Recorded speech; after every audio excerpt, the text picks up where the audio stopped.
Okay, we're going to solve systems. So that means a couple of two or more equations at once. We're solving together. So let's look at this system right here.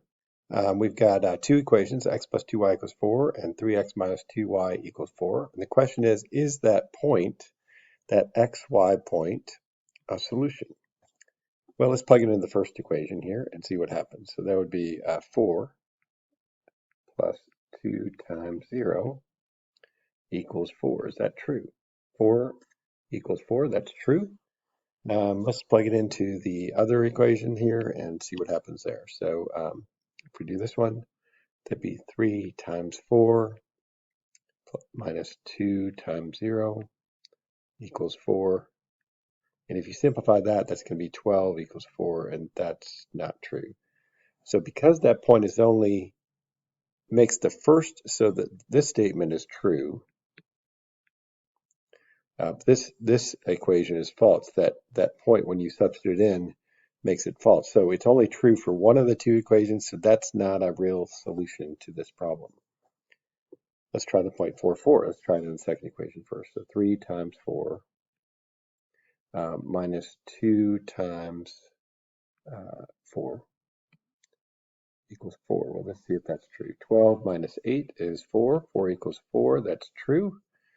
So we're good on the first one. If we check the second one, that would be 4 plus 2 times 4 equals 4. Well, that's clearly not true. That's false. So this is not, that point is not a solution to the system. Both equations have to be true in order for that to be a solution to the system. Let's try one more here. So if we do this one, this would be 3 times 2 minus 2 times 1 equals 4. 6 minus 2 equals 4. That's true. And here this would be x, which would be 2 plus 2 times 1 equals 4. So 2 plus 2 is 4. That's true. Because that's true for both of them, that is true for the pair. Just so you can see a picture of this, this would look kind of like this, right? So if you saw a picture of this, you can see that the graphs go through that one point. And so the solution to that system is the ordered pair 2, 1. If you plug it in, it works for both equations. So I want your answers. Sometimes maybe in the past for systems, you've probably done a little bit of this. You might have said x equals 2, y equals 1. That's not how I want your answers. I want your answer written as an ordered pair. I want you to be thinking about this graphically. So I know that still x is 2, y is 1, but I want your answer written as an ordered pair, really for this whole section when we're talking about systems.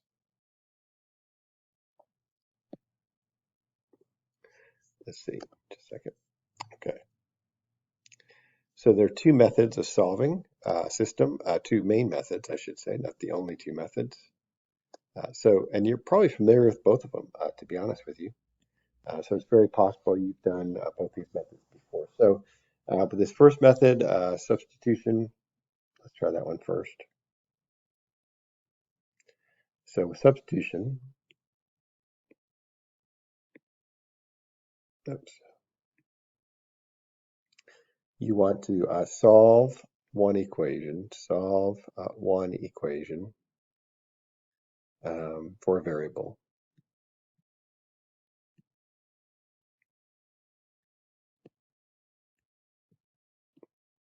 Okay, and then so let's do that. Let's take this one and solve it. So we get x, if we add 2y to both sides, equals positive 2y plus 5.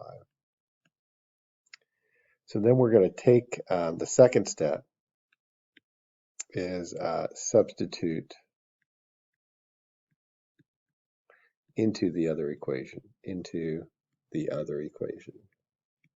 Don't substitute back in the same one. That won't work out too well. So what that means is you're going to take this guy, that's really x, you're going to plug it into the other equation.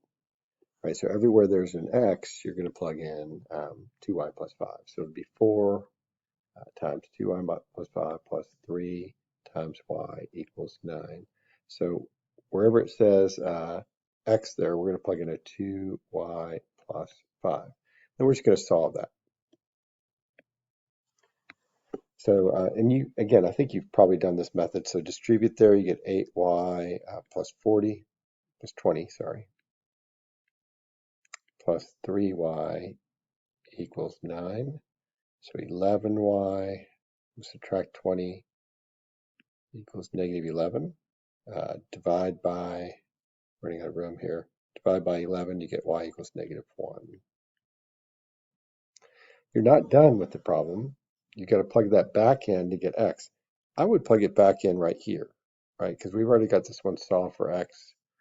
So this will be 2 times negative 1 plus 5. That's negative 2 plus 5, which is 3.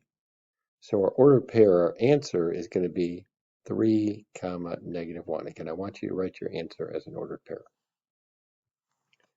Let's try elimination. Again, I think you've probably done this method before. It's my strong guess.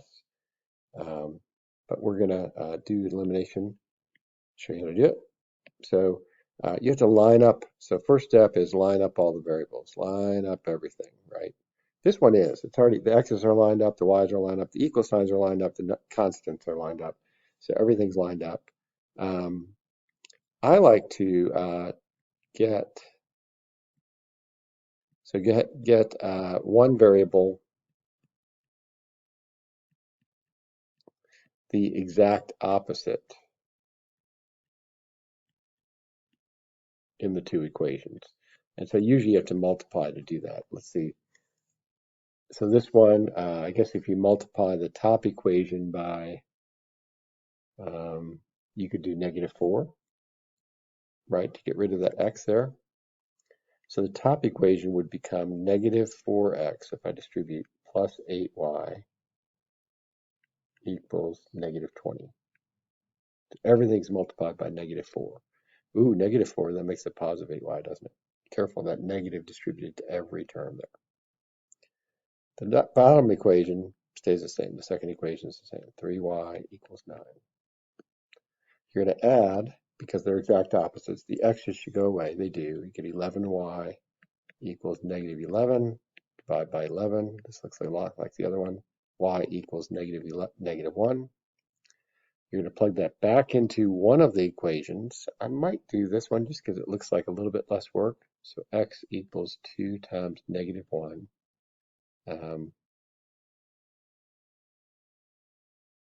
I guess, plus 5 if you solve that for y.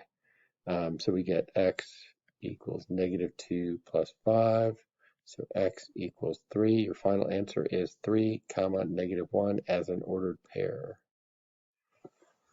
And that's elimination. You could have also, just so you know, like let's say we wanted to get rid of the y terms. You could have multiplied the top equation by positive 3. That would have worked. The bottom equation, you could have multiplied by 2. That would give you negative 6 and positive 6, which would eliminate the y's and then go from there. So there's other ways to do it. Sometimes you don't even have to multiply. It's kind of nice. Go ahead and solve these both for y and graph them in your calculator. So this is kind of stuff I just want you to see the same system solved a different way. Right, so that first one's pretty easy to solve for y. So x equals 2y plus 5. Second one, I'm going to move that over. So it'd be 3y equals negative 4x plus 9. Divide by 3, divide by 3, divide by 3. Get y equals negative 4/3 x plus 3. So get your calculator out, and we're just going to go to a graph page. So go to the graph icon there. 2y. Oh, we have to solve this one for y, don't we? Oh man. So this is solved for x. So if you want to solve this one, you have to solve for y. So let's finish that off. So let's start where we, so I guess we can go to x minus 5 equals 2y. And then divide by 2, divide by 2, divide by 2. So you get y equals 1/2 x minus 5/2. Okay. So we finally solved for y. So that would be 1/2 x minus 5/2. and hit tab to open up the entry line. Then we get negative 4/3. Oops. 4/3 x plus 3. Okay, so we've got these two functions, they cross.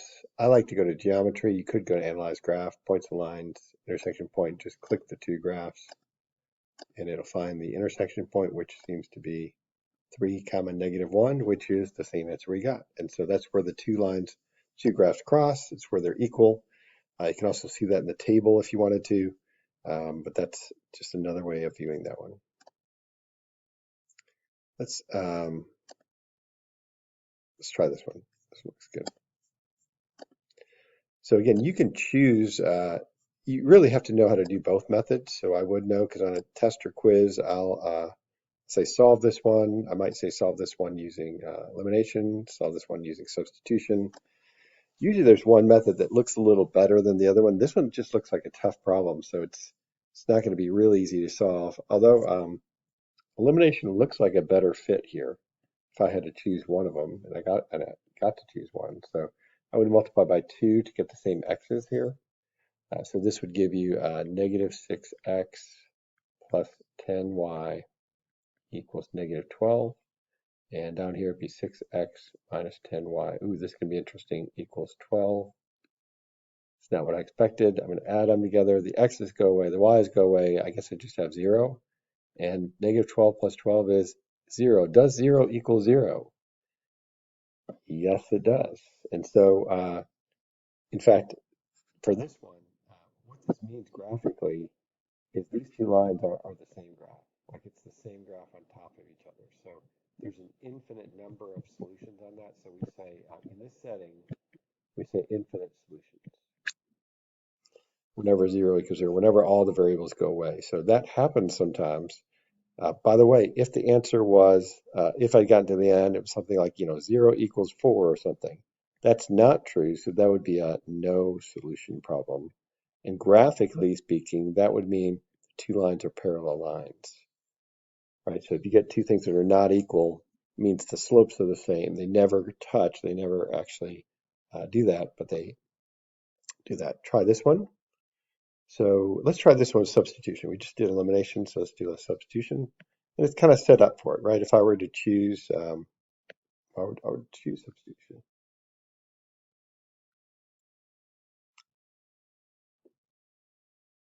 So for this one, again, we're just substituting in. So I plugged that in everywhere there was a y. I plugged in -1/2 x plus 4. And so then we're just going to distribute here. So x minus 2 times 1/2. Half of 2 is 1. So 1x plus 8 equals 1. Ooh, this is weird. X minus x is 0. So I just have 8 equals 1, which is certainly not true. What this means, again, graphically, means these two do not have the same y-intercept. So they both look like they have a negative slope of -1/2, but they don't cross at the same spots. So the answer is no solve, no solution, the empty set. Good, that was a quick lesson. Again, that's more of a review because you've probably used both those methods before. So go ahead and have at the homework. Thanks.